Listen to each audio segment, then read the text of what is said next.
എന്താ അല്ലെ, എന്നും രാവിലെ വാർത്ത കേൾക്കുമ്പോ ഇങ്ങനത്തെ ഒരു വാർത്ത എന്നും ഉണ്ടാവും. ഒന്ന് കേട്ടോക്കി.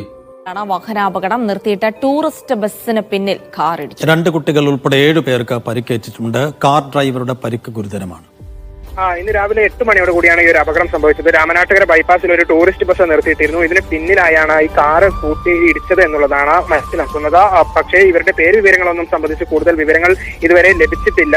അതിൽ 4 സ്ത്രീകളും 2 കുട്ടികളും ഉൾപ്പെടെ 7 പേരുണ്ടായിരുന്നു. കാർ ഓടിച്ച ഡ്രൈവറുടെ പരിക്ക് അല്പം ഗുരുതരമുള്ളതാണ് എന്ന് ഇപ്പോൾ അറിയിച്ചിട്ടുണ്ട്. ഏതായാലും ഇവരെ ആശുപത്രിയിലേക്ക് മാറ്റിയിട്ടുണ്ട്. ഫയർഫോഴ്സ് ഉൾപ്പെടെ എത്തിയാണ് രക്ഷാപ്രവർത്തനം നടത്തിയത്. എങ്ങനെയാണ് അപകടം നടന്നത് എന്നുൾപ്പെടെയുള്ള കാര്യങ്ങളിലും ഇപ്പോൾ അന്വേഷണം നടക്കുന്നുണ്ട്. നമ്മളെ പുതിയ ദേശീയപാതയിൽ നിർത്തിയിട്ട വാഹനത്തിന്റെ പിന്നിലിടിച്ചിട്ട് എത്ര ജീവനുകൾ ഈ ആഴ്ചന്റെ ഉള്ളിൽ പൊലിഞ്ഞിട്ടുണ്ട് നിങ്ങൾക്കറിയാം. പണ്ടൊരു ട്രാഫിക് ഉദ്യോഗസ്ഥൻ ഒരു ചാനൽ കൊടുത്ത ഇന്റർവ്യൂവിൽ പറഞ്ഞിട്ടുണ്ടെങ്കിൽ നമ്മളെ മലയാളികൾക്ക് ഗതാഗത മര്യാദ വളരെ കുറവാണ്. അദ്ദേഹം ലോകരാജ്യങ്ങളൊക്കെ ചുറ്റിക്കണ്ട ആളാണ്. എത്രയോ സത്യമാണ് അദ്ദേഹം പറഞ്ഞത്. അതിനുള്ള ഉത്തമ ഉദാഹരണങ്ങളാണ് നമ്മളെ ഈ ദേശീയപാതയിൽ കണ്ടുകൊണ്ടിരിക്കുന്നത്. ഏതോ ഒരു മണ്ണും ചാണും അറിയാത്ത, ദേശീയപാത എന്താണ്, സർവീസ് റോഡ് എന്താണെന്ന് അറിയാത്ത ഒരു പൊട്ടന് നോ പാർക്കിങ്ങിൽ പോയിട്ട് പാർക്ക് ചെയ്ത്. ഇത് കണ്ടിട്ട് എല്ലാ പൊട്ടന്മാരും കേരളത്തിന്റെ അങ്ങേ തല മുതൽ ഇങ്ങേ തല വരെ നോ പാർക്കിങ്ങിൽ പോയിട്ട് പാർക്ക് ചെയ്യാണ്. നമ്മളെ മലയാളികൾ ഏറ്റവും വലിയ പ്രശ്നമാണത്. ഏതെങ്കിലും ഒരു പൊട്ടൻ എന്തെങ്കിലും വിവരക്കേട് ചെയ്തു കഴിഞ്ഞാൽ അതേപോലെ മറ്റുള്ള ആളുകളൊക്കെ പകർത്തത്. ഒരു പൊട്ടന് ഇപ്പൊ ഒരു മാനസിക രോഗി ദേശീയപാതയിൽ ഇങ്ങനെ പോയിക്കൊണ്ടിരിക്കുന്ന അവസരത്തിൽ റോഡിന്റെ നടുവിന് 2 റൗണ്ട് അടിച്ചിട്ടുണ്ടെങ്കിൽ ഇതേപോലെ തന്നെ ബാക്കിൽ വരുന്നവന് 2 റൗണ്ട് അടിക്കും. ഇത് കണ്ടിട്ട് ബാക്കിയുള്ള വാഹനങ്ങളൊക്കെ 2 റൗണ്ട് അടിക്കും. ഈ പൊട്ടന് സുഖമില്ലാതെ ഓനെന്തോ പ്രാന്തായിട്ട് റൗണ്ട് അടിച്ചാന്നുള്ള ചിന്തിക്കാനുള്ള ബോധം പോലും ബാക്കിയുള്ളവർക്കില്ല.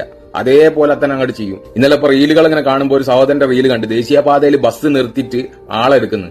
എന്നിട്ട് ആ ബസ്സിന്റെ പിറകിൽ വന്ന് ഇടിക്കുന്നുണ്ട് ആളുകൾ. ഇതൊന്നും കാര്യമാക്കാതെ അടുത്ത വണ്ടി വീണ്ടും വന്നിട്ട് ആളെടുക്കണം. ഇത് പോലീസ് ഉദ്യോഗസ്ഥന്മാരിങ്ങനെ നോക്കി നിൽക്കണോലെ. അദ്ദേഹം ആ വീഡിയോയിൽ കാണിക്കുന്നുണ്ട്. എന്നിട്ട് ബസ്സുകാർ വന്നിട്ട് പോലീസ് ഉദ്യോഗസ്ഥന്മാരായിട്ട് ചർച്ച ചെയ്യുക കാര്യങ്ങളൊക്കെ. നിങ്ങളൊന്ന് ആലോചിച്ച്, സ്പീഡിൽ പോകുന്ന ഒരു ബസ്, അതിന് പിന്നാലെ ഒരുപാട് വാഹനങ്ങളുണ്ട്.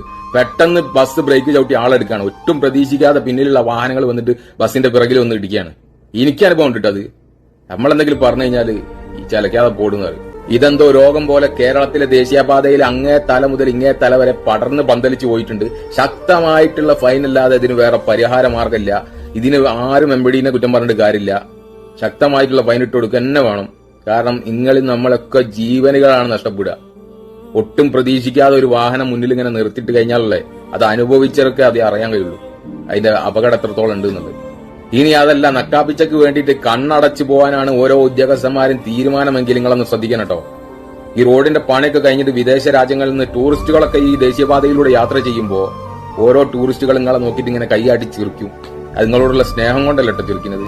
നിങ്ങളിവിടുത്തെ നിയമത്തിനെ കുറിച്ച് ഓർത്തിട്ട് നിങ്ങളെ മക്കാറാക്കി ചിരിക്കാന്നുള്ള ബോധം നിങ്ങൾക്ക് ഉണ്ടായിക്കോട്ടെ.